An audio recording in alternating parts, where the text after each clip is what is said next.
একঘেয়েমি মাছ খেতে না ইচ্ছে করলে মাছের এই রেসিপিটা বাড়িতে ট্রাই করে আপনারা দেখতে পারেন। নমস্কার, অন্বেষা গড়াই কুকিংয়ের নতুন স্বাদের ভিডিওতে সবাইকে জানাই স্বাগত। আশা করছি এই ভিডিওটা আপনাদের ভালো লাগবে। আজকে আমি একটা মাছের দারুণ স্বাদের রেসিপি বানিয়ে আপনাদেরকে দেখাচ্ছি। আমি তার জন্য নিয়ে নিয়েছি পাঙাশ মাছ। আপনারা চাইলে বোয়াল মাছ, রুই মাছ, কাতলা মাছ যে কোনো মাছেই করতে পারেন।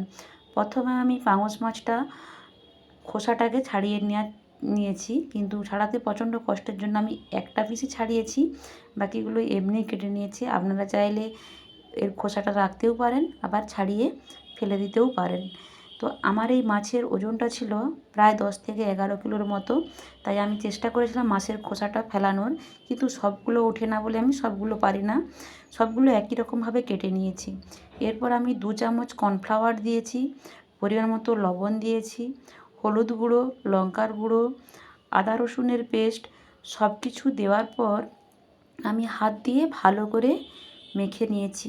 মাছগুলোকে সুন্দর করে কোট করে নিয়েছি মাছের গায়ে। তারপর বেশ কিছুক্ষণ ধরে আমি রেস্টে রেখে দিলাম। এইবার আমি গ্যাসে একটা কড়াই বসিয়ে দিয়ে বেশ কিছুটা তেল দিয়ে দিলাম, সাদা তেল। তারপর তেলটা গরম হয়ে গেলে মাছগুলোকে এক এক করে সবগুলোই ওই তেলের মধ্যে দিয়ে দেব। তেলের মধ্যে দিয়ে দেওয়ার পর লাল লাল করে মাছগুলোকে উল্টে পাল্টে ভেজে নেব। তো সমস্ত বন্ধুদেরকে আমি বলবো আমার এই পুরো ভিডিওটা স্কিপ না করে দেখার জন্য, তাহলে আপনারা বুঝতে পারবেন মাছটা আমি কিভাবে রান্না করছি। আর আপনারা যদি স্কিপ করে যান তাহলে আপনারা বুঝতে পারবেন না। তো আমার পেজে যদি নতুন বন্ধু হয়ে থাকেন অবশ্যই আমার চ্যানেলটিকে সাবস্ক্রাইব করে আমার পাশে থাকবেন। তো মাছগুলো আমার ভাজা হয়ে গেছে, সব তুলে নিচ্ছি। আবারও একবার যেগুলো বাকি ছিল সেগুলো দিয়ে দিলাম ওই তেলের মধ্যে। সবগুলোকেই লাল লাল করে উল্টে পাল্টে ভেজে তুলে নিচ্ছি একই রকমভাবে।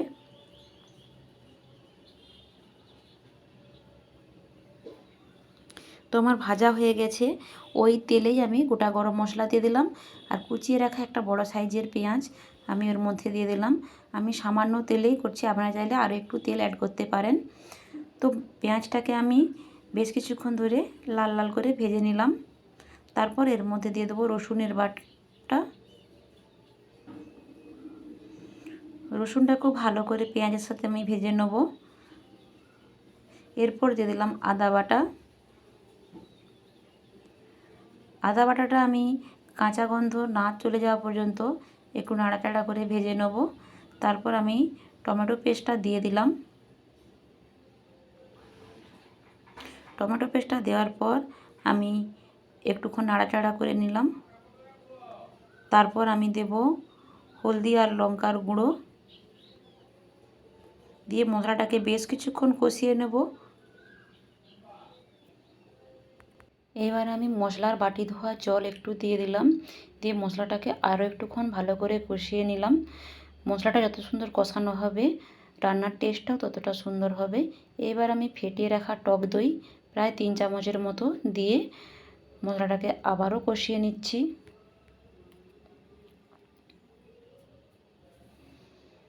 বেশ কিছুক্ষণ কষানোর পর আমি স্বাদ মতো লবণ দিয়ে দিলাম।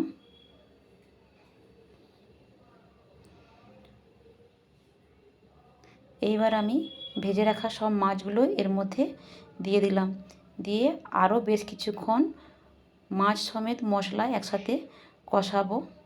তো আমার বেশ কিছুক্ষণ মশলাটা কষানো হয়ে গেছে, মশলা আর মাছটা একসাথে। তো দেখুন কালারটা অপূর্ব এসেছে। এটা দেখতেও যতটা সুন্দর, খেতেও খুবই সুস্বাদু লাগে। তো আমি এবার পরিমাণ মতো জল দিয়ে দিলাম।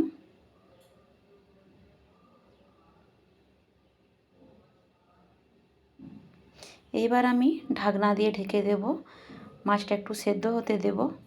তো দেখুন ওপর দিকে তেলটা ছেড়ে গেছে, কালারটা খুবই দুর্দান্ত এসেছে। তো আপনারা চাইলে এর মধ্যে ধনে বাটা অ্যাড করতে পারেন, গরম মশলা আবারও দিতে পারেন, কিন্তু আমার হাতের সামনে কোনো কিছুই ছিল না, তাই দিতে পারি না। তো আমি এবার মাছটা নামিয়ে নিয়ে পরিবেশন করব। তো এই দারুণ স্বাদের রেসিপিটি আপনারা যদি বাড়িতে ট্রাই করে থাকেন, অবশ্যই আমার কমেন্ট বক্সে জানাতে ভুলবেন না। আমার ভিডিওটি ভালো লেগে থাকলে একটা লাইক তো অবশ্যই আপনারা করবেন। আর আমার পেজে নতুন বন্ধু হয়ে থাকলে আমার চ্যানেলটিকে সাবস্ক্রাইব করে আমার পাশে থাকবেন।